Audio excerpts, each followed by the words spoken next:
Hello friends, we discussed in previous class about creation of a star and now we learn about the color and ending process of a star.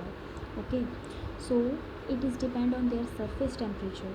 It has three colors, first red, second is white and last is blue. और जो सबसे कम temperature है तारे का वो 6000 अरब Celsius है और इसका कलर जो है वो रेड होता है. So red star has minimum temperature, white is medium and blue is on high temperature. तो आप सब इमेजिन कर ही सकते हैं, इसमें कोई बताने की बात नहीं है कि जो सबसे कम टेम्परेचर है जब वो 6000 अरब सेल्सियस है तो सबसे हाई टेम्परेचर कितना ज़्यादा होगा आप लोग सोच भी नहीं सकते हैं, है ना.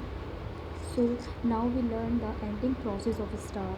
तो जो एंडिंग प्रोसेस होता है वो दो टाइप से होता है, ठीक है. एक तो वो स्टार्स होते हैं जिनका मास 1.44 से कम होता है और एक वो स्टार्स होते हैं जिनका जो मास है, मास वैल्यू है वो 1.44 से ज़्यादा होता है.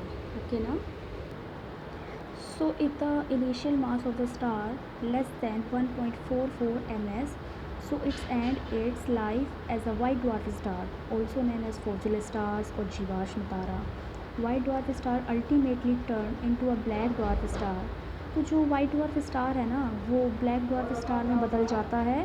तो ये बात थी जो 1.44 से कम मास वाले स्टार्स हैं, है ना. अब तो जो हम अब उन स्टार्स की बात करेंगे जिनका मास वैल्यू जो है 1.44 से बहुत ज़्यादा होता है. ओके.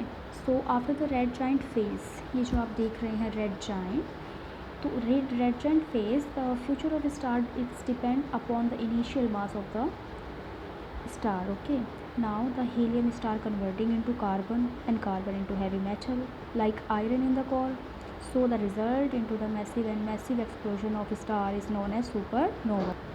ये जो हमारा सुपरनोवा है इसको हम अभिनव तारा भी बोलते हैं. अब अभिनव तारे में जो है ब्लास्ट होता है, ठीक है. तब ये ब्लास्ट के बाद इसकी किस चीज़ पर कि ये क्या बनेगा, ये क्वेसर बनेगा, पल्सर बनेगा या फिर हमारा ब्लैक होल बनेगा या न्यूट्रॉन बनेगा, तो ये उसके मास वैल्यू पर डिपेंड करता है. ओके. तो ये चार टाइप से अभिनव स्टार जो सुपरनोवा है वो ब्लास्ट होकर चार टाइप से डिवाइड हो जाता है. Okay. And after the massive explosion it has 4 condition. So first condition जो होता है, if the mass of star is much more than the mass of sun it become neutron star. And second is a rotating neutron star is known as pulsar. And third, when neutron star starts contracting and mass concentrate at a single point, then such body very high density is called black hole.